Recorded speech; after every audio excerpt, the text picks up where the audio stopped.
Rami Khouri, who is an author, an analyst, and a distinguished public policy fellow at the American University of Beirut. Rami, thanks for talking to us on TRT World. As far as this call from UN aid agencies is concerned, can I just get your take? Presumably, this isn't something that should surprise us, but it is frustrating to watch the seeming powerlessness of what are supposed to be some of the world's top aid agencies in Gaza.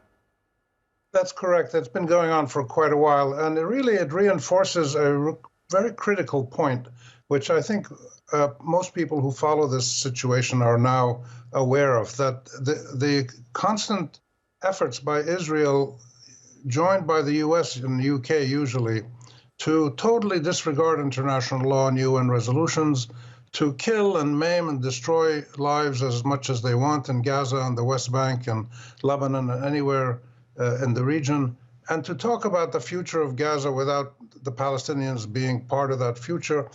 All of this really is more than just frustration by the world that Israel is not obeying the law.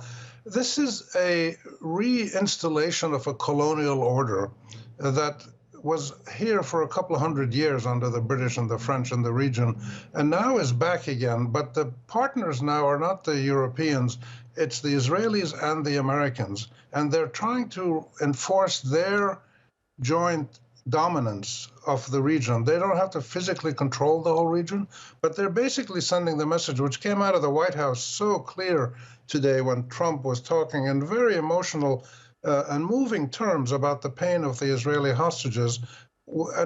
He mentioned it 2 or 3 times in graphic ways, but not a word about the Palestinian prisoners, not a word about the 50,000 Palestinians killed or the 20,000 Palestinian orphans. It's credible, the bias. It's not just incidental, it's deliberate. This is a new colonial dominance that Israel and the US are enforcing in the region. And until some other group of countries steps in to temper this, it's going to continue because the Arabs themselves are unable to do anything. The Palestinians are quite weak, and there's no other party or group of parties that has indicated that it's willing to do anything about this. So we should expect this to go on with the killing. Today, an American boy was killed, a dual Palestinian-American citizen was killed. And this happens often, and the U.S. doesn't do anything about it. So that's the better context, I think, in which to understand these things. Rami, why do you think we won't see peacekeepers helping aid agencies get this vital humanitarian assistance into Gaza? Why won't we see anybody working to get this?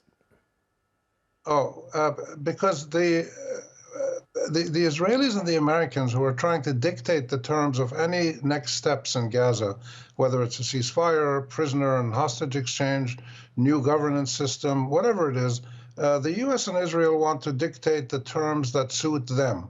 That means strategically, politically, militarily, and economically, and I would add temperamentally. They need to be seen, the U.S. and Israel need to be seen as the people in charge. They're the boss. Everybody else just takes orders. They're not going to allow any peacekeepers to come in or any aid to come in. Even aid, fundamental food and water and medicine, the most basic requirements of international humanitarian law that has been applied for over 100 years around the world. The Israelis and Americans totally disregard this. Rami, are you frustrated too by the lack of agency that we are seeing on the part of other countries outside of the United States and Israel to act out in terms of their will to act and their ability to act in this instance? Yes, very frustrated. But it's not new. You know, the Arab world has pretty much rolled over and played dead for the last 30, 40 years. They help humanitarian aid, they vote at the UN, they do, pro forma stuff, but they're not going to risk engaging the Israelis and the Americans or hurting their own trade relation or military relation. They're all vulnerable countries as well. The only 2 countries that seem to be, or 3 countries that seem to be willing to talk about the situation or try to do something are probably Turkey, Iran, and Russia. Maybe China, but China is not going to get involved militarily, but they might politically or economically get involved.